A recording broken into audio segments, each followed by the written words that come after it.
Hello, my name is Jacob Todson, and welcome back to the Wisdom of Odin. Today, we're going to continue a series that ended quite a long time ago, and that is my God series, so talking about the various gods and goddesses of the Norse pantheon. Today, I'm actually reviving it for one goddess in particular, and that goddess is Jord, Jörð, Jordan. And the reason I haven't covered this goddess in the past is because our written source material of Jord as a deity is extremely limited. In fact, it's very limited. And the reason I want to talk about Jord with you today is because I have actually started to build a personal relationship connecting with this goddess. But before we begin that video, we have a little to talk about, and that's the sense of the reason I'm here in England is because I just got done filming my mad dash across Ireland, 14 days in a camper van, filming 8 different videos across the Emerald Isle, covering Irish history, mythology, spirituality, getting various interviews, and ending at the largest fire festival in Ireland, which is the Hill of Ishnok, the Altynna Festival. And when sitting down and thinking about the way I want these videos to go, I honestly am going to need to spend a lot of time editing. And so I think I honestly need to take about a month off just to edit. But the moment I'm done with this, there's going to be so much content coming. I'm really excited to show you what I have been working on these last few weeks. And so if you do want to support me as a creator, as just a videographer, it's just me here. All the filming, planning everything, editing. I mean, seriously, I've been planning this Irish content for like 8 months. So if you do want to support the work I do here, there is actually just a single donate button. You can just press donate here on YouTube and support me one time if that's what you'd like to do, if you'd like to support this work. But I do have a Patreon and a YouTube members option as well. But that's enough of that. Let's go ahead and talk about the Norse goddess of the earth, Jord.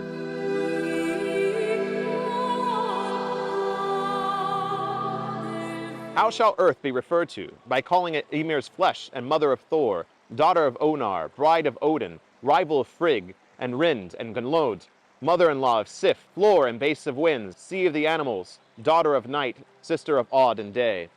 And there you have it. That is basically all the information we have on Jord. Another thing that is known is the fact that Jord's name today is actually still the Scandinavian language's word for the earth.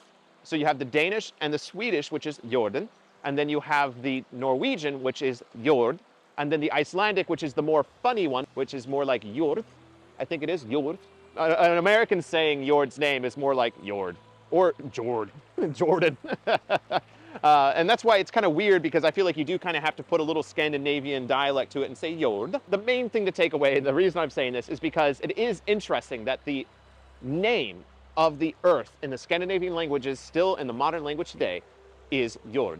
And in Old Norse, this was very similar. Now, besides being the mother of Thor, there's one thing that a lot of people seem to argue, as far as like scholars and pagans alike. Was Odin's relationship with Jord consensual or not? To what degree is it? Like we just read in the Prose Edda, she is referred to as a wife of Odin, but a lot of different scholars also just consider her a consort, and some scholars also argue that it was a forced sexual relationship that created Thor. Now, the thing I mainly look at is that this is a relationship before Frigg. This is an early example of Odin's life. This is very early on in his less like Gandalf days and more of his warrior days, is that he created the son Thor. The term of marriage and sexual relationship, these are things that to me don't mean much, because I don't think when we're talking about Odin and Jord and Frigg and Thor, I don't think we're talking about literal like Odin humping the earth. I think we are looking at more of a relationship between these primordial powers that created a different primordial power. Some people might not agree with me. Some people do think that the gods are real beings or historical figures. And so there could be sexual relationship within that.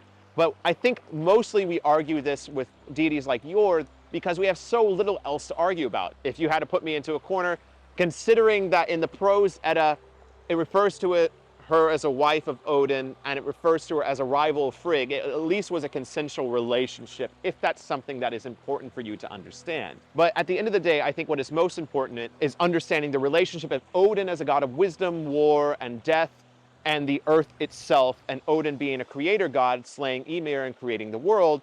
Then you have Jord, and then the protector of the world is then birthed out of that relationship. I think there is importance there. But I don't really try to break down the deities in this terms of sexual relationship. I think it's just our human understanding of understanding the way that gods and these primordial powers relate to one another.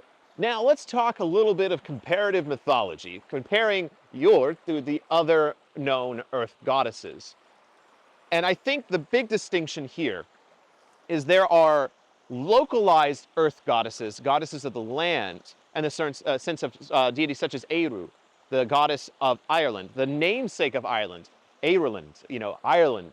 This is where Ireland's name comes from, is a goddess. And Eru is the goddess of Ireland. She's an earth goddess, but of Ireland.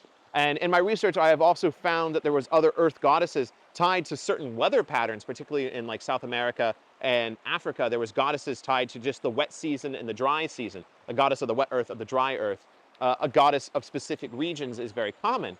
But actually, this concept of the global earth goddess is not something that I have found in too many different religions and belief systems. Primarily coming from the Greek and the Roman and Gaia and Terra. Gaia and Terra were Titan-like beings, from my understanding, but also bigger than that because Gaia birthed the Titans. And so she's bigger than the Titans, she's bigger than the gods. It's here, it's where we're living on. It's this massive rock. It's this living, breathing thing that we interact with. When it comes to Jord, I think she's the closer related to this concept like Gaia and Terra. And much like we still have the terms of Jord for earth in Scandinavia, we have Gaia and Terra as terms for earth within Roman and Greek belief systems. And people use these words interchangeably pretty often these days, especially since there was this romantic revival in the 1800s and 1700s looking at Greek mythology, Roman beliefs as well. The term of Gaia and Terra were used a lot in naming of things associated with the earth. And so I do believe that when we look at Jord and her relationship to other earth-based goddesses, she does represent the entirety of the earth, not just one place, not just the fjords of Norway, not just the bogs of Denmark, not just, but also the deserts, but also the Antarctic. And so I think that can change your perspective as someone coming into this as a pagan and not just a scholar. When you look at Jord, it's not just Jord of this valley, it's not just Jord of the ocean, it's everything. It's all of this. And I think that can really change the way we relate to this goddess as individuals. And that brings us to my personal beliefs and connection to her recently in really this past 6 months or so that I've kind of really built this relationship that I'm really looking forward to continuing. But before we get there, one last thing I do want to bring up to you is I have a website now. I created a website just for this channel. So this website has a mixture of the videos that I've made, the ones I think are the best representations of this content, but also the spiritual events tied to my shamanic side. So I'm still part of the Fellowship Northern Traditions. I'm still going to be doing pagan gatherings with them. But with this decision and this path going down this healing work, connecting with shamanism, I'm understanding that it's moving further away from this Norse identity, and not everyone's going to be okay with that within the pagan world. And I do want to open up the shamanic healing side of things to other people. And so on the website, there is an entire category where it's going to have specific shamanic healing events that I will be attending and being a part of. In July, I'm doing a spirit animal workshop in Kentucky, once again, back in the States. Again, I'm still going to be part of the Fellowship of Northern Traditions, but I do want to start having my own separate healing events that are more open to everyone. And thank you so much for sticking around for the entirety of this video, if you do, which I think it's usually about 40% of you. Love you. Thank you. Now, as far as my personal experiences, that's where, again, like the shamanic stuff, the healing work, this is something that I've been getting into for a while now, for a few years. And the more I've continued down this path, the more I've learned, the more I've kind of needed this connection to a feminine side. That was actually one of the things when I talked to a medicine woman in Ecuador when I did ayahuasca, is she told me I was disconnected from my feminine side. And immediately I realized it's because I've been spending the last few years connecting to Odin as a deity and an aspect of living. And so I think I've been nurturing this masculine aspect too much. Even though I'm not like a macho man, I've still been following this more mental side of things. And so I really, after Ecuador, I really wanted to open my heart and connect more to the goddess side. And I do believe that the goddess, at least to me, comes more from the heart. That's the reason I went to Glastonbury to spend time there. And it's through this kind of journey that I've actually, because through Odin, I felt like my mind was becoming more sharp, which is great, but I felt like my heart was getting closed off. We're getting really deep now. And that's the thing that, this connection is very, very personal. And it really was, like I went to Ireland, I went to Glastonbury, all with this personal intention to open my heart, because I really felt like I was having trouble absorbing things once again. And so I really want to kind of radiate that out. And also, if you look into like the chakras, like the color of the heart chakra is green, and it's like one of the things to connect to your heart chakra is to go out in nature. So again, there's like connections there. Like, okay, like connecting to nature really helped me open my heart. And it was really in Ireland and Glastonbury that I really started opening that heart, and I started having these connections to Jord as a deity. And I think that's always been, like I was reflecting here even before I started filming. My earliest videos were always filmed in nature. The place that I ultimately always felt most connected to the gods, to mythology, to paganism, was always out in nature. And later it became things like stone circles, ancient sites. But even during Ireland, I didn't feel much when it came to the stone circles in my time there. I felt more in the nature of Ireland than I felt in there. And I did acknowledge Eru, like the goddess of Ireland, as a presence, but I felt more of a connection to this identity of the global earth goddess. The way I would describe it is like a mother's hug. Like when I'm out in nature, I really try to center myself, connect, and I call out to Jord, I call out to the earth goddess. And it's like, I just feel like I'm being enveloped in love, almost enveloped in vines. And that's really hard to, again, really hard to talk about because we don't really have the written source material back that up. But that's why I'm creating this video, is because it is going to be UPG. It is going to be personal experiences when it comes to these goddesses with very little information. I've not heard of many people at all ever talk about Jörð as a deity.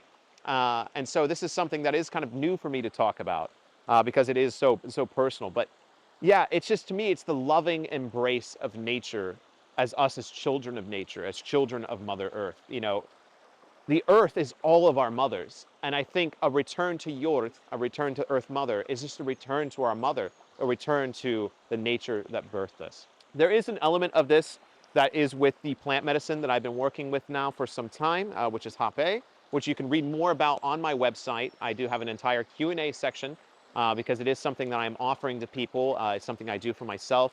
It is a South American, mostly Brazilian, Amazonian plant medicine that I was introduced to. That's one of the reasons I went to Ecuador, is to connect more with this plant medicine. And it's something that I am going into with as much respect as possible. But the reason that I've started to use this medicine, which is just tobacco, it's really just a mixture of tobacco and ash and a few other plants. It's nothing psychedelic. It really shouldn't be anything that's crazy. But the amazing connection I had the first time I did it, and the continuing times I do it in a ceremonial way, it's so beautiful. And I've just had a few experiences that are almost like, I don't even think I can commit them to video, just how amazing they were. And so I do think there's an element of Jord that is also acknowledging the plants, acknowledging the animals on a deeper, more spiritual level, and particularly when it comes to plant medicines. And this doesn't just have to be psychedelics. I don't do psychedelics very often. Your spiritual experience shouldn't solely be based on plant medicine. And if you're able to keep that distance and see them as ways for Earth Mother to communicate with us, I think that's where it becomes more beautiful. And so, yeah, I go into this carefully because I don't want to necessarily sit here and encourage people to get into psychedelics. But plants as a medicine, teas are plants as a medicine.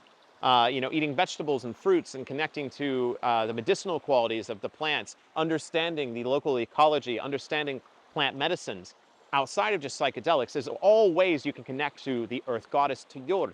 But clearly I could ramble on. I mean, I really just hit record and saw where this went. So sorry if this is a little disorganized, but I knew it would be. I want it to be, because this is me sharing my experience with you.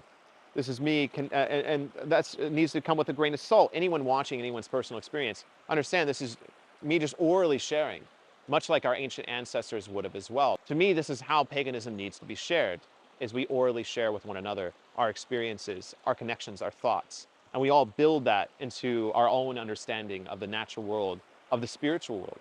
And so I hope that me sharing my connection to Earth Goddess, Earth Mother, Jord, Gaia, Tara, I hope me sharing that with you helps you in your own journey. I do have one final thing. For those who have left here at the end of the video, prove it to me by answering this question in the comments, because this is something I've been asking people quite a lot, is where do you feel certain gods and goddesses? For me, I feel, again, Odin up here, very much here. This is where I feel Odin. But I feel Earth Mother, Jord, in the heart, opens me up. And so this is something I've been asking people more and more, is where do you feel Tyr? Where do you feel Balder? Where do you feel Freya? Where do you feel Skadi? Where do you feel, whatever deity you worship? Where do you feel God? Let me know down below. I'm very curious, because I think there's something here, is that we internalize our connection to the divines somewhere in our body. And obviously, again, this is something talked about by the Hindus and and various other people groups around the world. But I'm very curious, where do you feel the gods in your body? Let me know down below in the comments to prove that you finished here to the end of the video. Thank you so very much. I'll see you in the next video in about a month here at the Wisdom of Odin, where we start talking about Ireland and my mad dash across the Emerald Isle. Can't wait to see you then, and thank you very much.